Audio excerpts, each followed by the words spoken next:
Ito ang problema guys. Ayan o. Napalitan ka lang ng bago boss. Okay, so gawin natin ngayon guys. Ayan, yung mausok.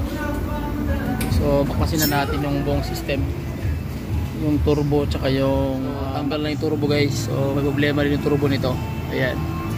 So kailangan na siyang so ito na guys yung yung intercooler tinanggalan natin. So ito yung problema. Sige daw. Ayan o, marami ng oil. Yung papakakanin natin, timakain natin. So kailangan higupin ng strainer papunta dito sa sa dito sa oil. Sige, fire. Sira. Ito yung nangyari. Pag yung bomba sira, ito.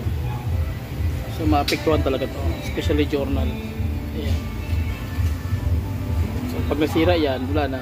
Ito dapat ang mangyayari. Malinis yung lips ng valve tsaka valve set. Ayan. Okay, so ayan guys, pag kainin to. Ayan. Kaya tawag yan na nagkakaroon ng problema sa journal, especially sa oil pressure. So yun lang, maraming salamat sa inyo sa sawang support ka. Natin. Okay na. Ang ating birador, isang birador ng Carson TV. Brad Ping Ramos, dalawa yung titira niya guys. Ayan o. Kabilaan yan. Hindi siya gumagalaw. Setting siya. So okay. Malalaman na yan pag paandar natin. Okay, so ayan na guys. Init na, wala pa? Init na kayo. Ha? Init na. Naginit na? Okay, start natin guys.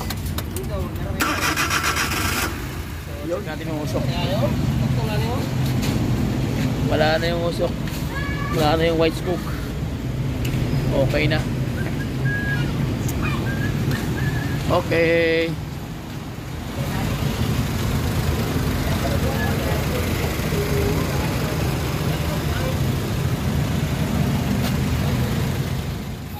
Okay, mapagpalang araw guys. So another client naman tayo na Suzuki DA-K6A engine. So ang problema is mausok yung kanyang tambutso. So turbo type po ito. So check natin guys yung under ng engine tsaka yung usok. Problema guys. Ayan o. Napalitan ka na lang ng bago boss. Sige na po. Okay na, maganda na, panalo na. Hindi na makita. Ayan, hindi na makita guys. Sabi, hinatay na namin, baka sumabog. So, ayun ang problema. Natawa lang ako, let's go. Okay, so gawin natin ngayon guys. Ayan, yung mausok. So, bakasin na natin yung buong system. Yung turbo, tsaka yung makina. Silipin natin kung ano naging problema. Ang ating mga birador, Brad Ping Ramos. Ayan, sa ilalim, easy. Tsaka si Huawei, si Ramil Payat. Okay, so ngayon guys, binaba na natin yung makina. So ito yung kanyang turbo. So sira rin ito yung loob. So kailangan na palitan ng bago. Dahil naputol po yung kanyang shafting sa loob. So kailangan talaga siyang palitan. So pati po yung loob ng makina, bali diretso na po overhaul to dahil may problema yung oil supply. So may check natin yun guys pag nabaksan natin yung makina buo. So pati yung kanyang intercooler ng turbo. So kailangan tanggalin kasi yung tawag yan, yung oil is doon dumadaan kaya nagkakaroon ng white smoke. So isa rin yan sa nagiging problema ng unit kung bakit malakas yung white smoke niya. So baba natin guys yung so ito na guys yung yung intercooler tinanggalan natin. So ito yung problema. Sige daw. Yan o, marami ng oil. So anong nangyari, napuno ng oil yung intercooler. Kaya nagkaroon ng white smoke. Sobrang dami. Ito lahat yung oil nya dahil nasira yung turbo.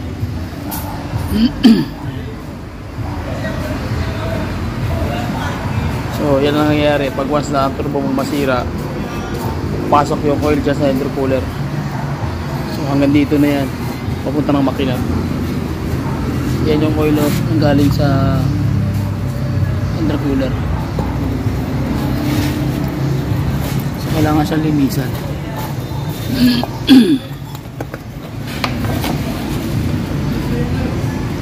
Ito may oil din yan. Naubos na. Wala na. Okay. So lilinisan natin tapos ikakabit natin para makita natin kung kumusta yung tira natin. Ating Mirador, Brad Ping Ramos. Ayan, Carsling TV. Okay, so ito na nagiging resulta guys pag once na yung oil pressure mo, tawag yun, kulang yung supply, tapos nagkakaroon na siya ng friction sa metal to metal contact, especially sa crankshaft journal, and then sa main bearing or control bearing. So kung makikita nyo, ayan yung powder grit. So bakal na siya. Ayan. So kung titingnan mo, tawag yan, ayan o. So yung metal grit, ayan. So hindi siya ordinary na carbon lang, bakal na talaga yan na sobrang pino. Kaya dyan nagkakaroon ng problema yung sasakyan. Pag yung pressure ng oil is problema, automatic kakainin niya yung bakal sa bakal. So kaya yung conrod bearing mo tsaka main rod bearing mo o yung main journal mo, so yung mga yung surface doon automatic magkakainan, mangyayari yan, overhaul ka talaga. So subject for overhaul and general, either magpalit ka ng main journal or liner, kasi lahat yan matatamaan yan, lahat dinadalo yan ng oil, tawag yan, masisira niya. So yun po yung nagiging main issue, kaya kung bakit nagkakaroon ng problema pag once na yung oil mo is kulang supply, and then mahina pa yung tawag yan, nabili mong pyesa. Halimbawa, bumili ka ng inner na parts is mga conrod bearing, minad bearing replacement, o hindi talaga Japan or mga matitibay na tawag yan na brand. So talagang bibigay talaga yan. Kaya magugulat ka, bagong overhaul, sira na naman. So dahil dahil sa mga maling parts sa kayong oil supply ng oil system ng engine. So yun po yung mga nangyayari. Kaya makikita mo yung tulo ng langis, gray na, ibig sabihin bakal na po yan. Yan yung nagiging rason pag once nagkaroon ng supply ng oil pressure na hindi maganda. So ito nagiging dahilan, kaya automatic open talaga yan. Okay, so at least ako yung mga basic pointers. So yun po yung mga pasilip natin dito. Okay, so isa ito sa naging problema rin ng kanyang pagbabawas ng oil, tsaka nagkaroon ng wasak doon sa kanyang turbo dahil humina yung supply ng kanyang oil, dahil nasira yung built-in oil pump assembly mismo sa kanyang cover. So ito po yung pinaka main cover guys, na nandito na yung oil pump, nakasetting na yan sa loob. So sa mga baguhan, sa mga nagdi-DIY, so kailangan setting po, hindi gumagalaw yan ng may clearance, kailangan setting talaga para sureball talaga na makita natin na maganda yung oil pressure. So ang gawin natin, check natin guys yung kanyang sistema. So ayan, may kita nyo dito, yan, pag pinaikot mo yan, ihigo po yung kanyang strainer. Pag pinaikot mo, ganyan po yung mangyayari sa kanya, malakas yung higop ng kanyang oil pump mula sa strainer, pahigop papunta naman dito sa kanyang high pressure na butas. Ayan po, so dediretso na yan sa oiling system ng kanyang buong engine. So problema nito dahil malaki yung clearance, so hindi niya may bigay yung tamang pressure. Okay, kaya nangyayari niyan mostly pag once mahina yung pressure, nagkakaroon ng differential, sira yung kanyang conrod bearing, minad bearing, dahil mahina yung supply ng oil. So nangyayari, nasusunog at nagkakaroon na ng friction. So makikita nyo ito, makinis na to kasi pinapolish na natin to. So okay na yung yan, tawag niyan yung kanyang lips ng kanyang crankshaft journal. Pero kung makikita nyo guys, yung sugat ng kanyang main journal, I mean yung kanyang main rod bearing, tsaka yung kanyang tatawag na conrod bearing, so may mga sugat. So ibig sabihin kulang yung supply ng oil. So mula doon sa oil pump, kaya nangyayari mahina yung supply, umiinit, kaya nasusugat at tumalalim yung kanyang bearing. So nagkakaroon siya ng engine knocking issue. So yun po yung nagiging problema dito. Pointers pa rin guys, yun ito nga yung problema nito. Bomba, pag sira. Na yung kanyang oil pump bumigay. Mapiktuan talaga. So especially sira talaga yung buong system ng kanyang journal, especially yung kanyang bearing. Pag nasira yan, so, wala na. Pag nag-discuss yung nagasgas yung kanyang conrod bearing, magnanaki na yung main journal. Main journal so, which is lalaki na yung sugat. Tawag dyan. Yung tawag niyan yung mangyari between overhaul, pinaka-surface ng bakal. So magiging mangyari dahil yung flow ng especially sa oil filter, scenario na ay oil pump, nagbabawas. so pigado, dahil din sa turbocharging. So marami magiging cost, kaya malaking problema sa journal. Magkakaroon ka ng problema. Sa ganitong senaryo, kailangan bago mo i-assemble, kailangan i-double check mo muna kung kaya pa siyang i-bawasan into from standard magiging 25 to 50 to 55 to 75. So depende po yan sa kinain ng kanyang conrod bearing. So ibig sabihin, malaking gastusan, malaking sakit sa ulo. So yun po yung nagiging problema. Kaya kailangan mo talagang bigyan ng sukat para sure ball talaga na balik standard siya. Kung hindi, tawag niyan, palit ka ng bagong journal. Okay? So pati yung kanyang guys, yung kanyang tawag niyan, yung cylinder head. So ang gagawin natin is i-assemble na din natin yan. So nilinisan na natin lahat nakasetting niyan, valve setting, okay na. So bubuuin natin dandahan guys. At least makita nyo kung paano natin tinira isa-isa. So sa pag-setting naman ito, kailangan hindi ka siya ganun lubog, tama lang din. So tinanggal nyo naman yung makina, so overhaul na siya. So kailangan mo na siyang i-setting balik yung kanyang valve. So tatawag yan is valve resetting para sure ball talaga na pag kinabit mo wala siyang tatawag na loss compression. So talagang setting talaga siya. Okay, yun po yung mga basic pointers dyan. And then makita nyo guys, malinis na. So ayan, malinis na rin.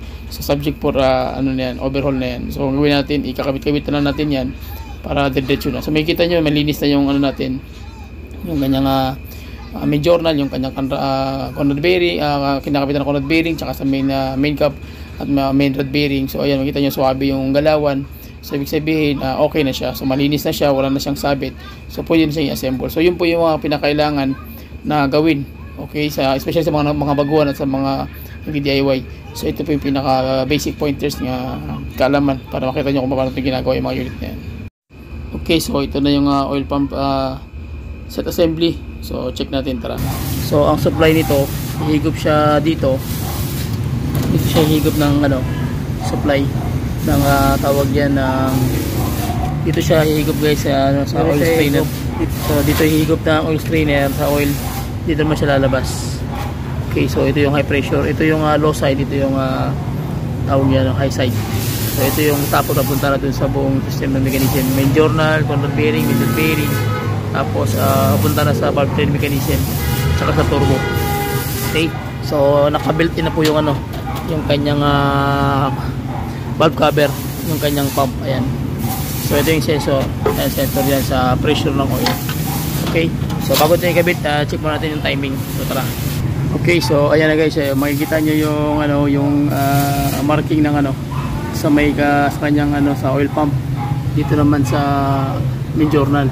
Ayan yung pinaka half moon.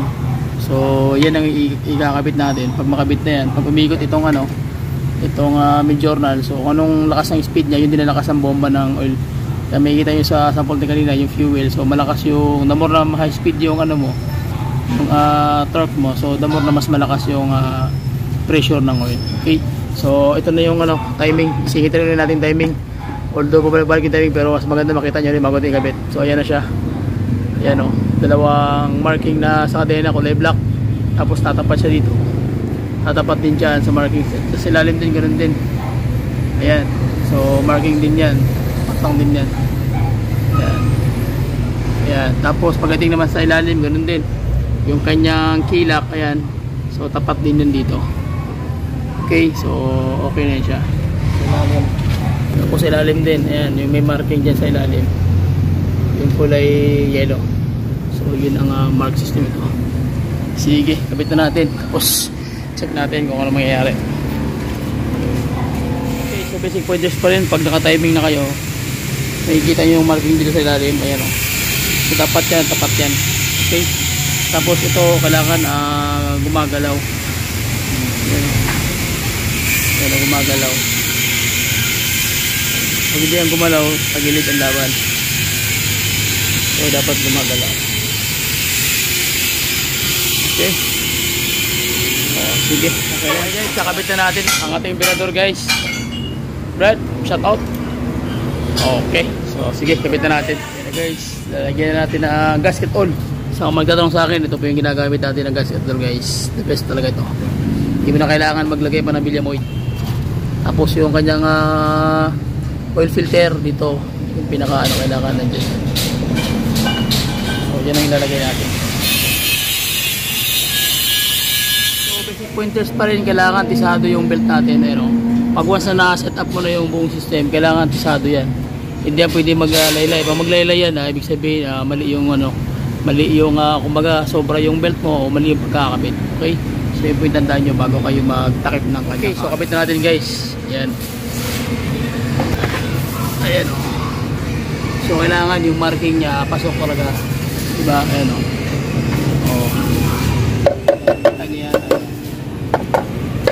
kailangan talaga swak na swak panalo.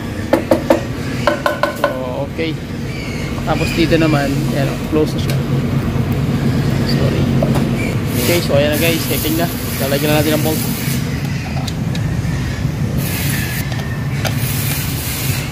So ayan na.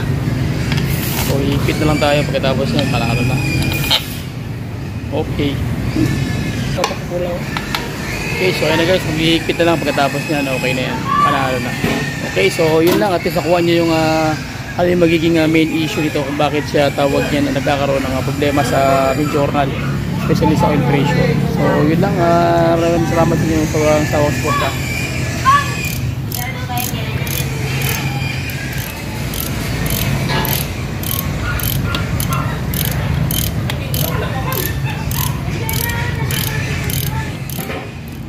Dalawang makinang inihaw. Okay, so ayan na guys, kabit na natin para malaman natin ngayon after ng kabit kung uusok pa ba o hindi. Na general odor na natin, okay na ang ating birador. Isang birador ng Carson TV Brad Ping Ramos, dalawa yung titira nya guys. Ayan o, kabilaan yan. So ayan o, setting ng turbo. Ano, hindi gumagalaw, walang movement. Hindi siya gumagalaw, setting siya. So okay, malalaman na yan pagpaandar natin. So ayan na guys, ikakabit na natin. Set up na yung kanyang turbo. Ayan. So nilagyan ko na ng papel para safe talaga na hindi mapasukan ng anong bagay o ano kaya. So ikakabit na natin to. Assembly na siya, buo na siya. So ayan na guys, kakabit na natin muna yung buong makina. Sinipa-sipa na ni Brad Ping Ramos. So ayan, Lagyan mo muna ng bolt dito sa ilalim, sa yung bolt niya. so ayan na guys, kakabit na natin yung Kaya po, makina. Yan, turbo type na transformer. So ayan na, motobirador Huawei. So ayan na guys, kakapit na natin may konti, set up na yan, papandali na natin. Ito yung grabe yung usok dito. Sige, balik tayo. Okay, so ayan na guys. Init na, wala pa? Init na kayo. Ha? Init na. Naginit na? Papandali na natin. Init na bolt? Ating birador, Brad. Thumbs up. Okay, start natin guys. Yun. So, ayan. Okay na. Start na.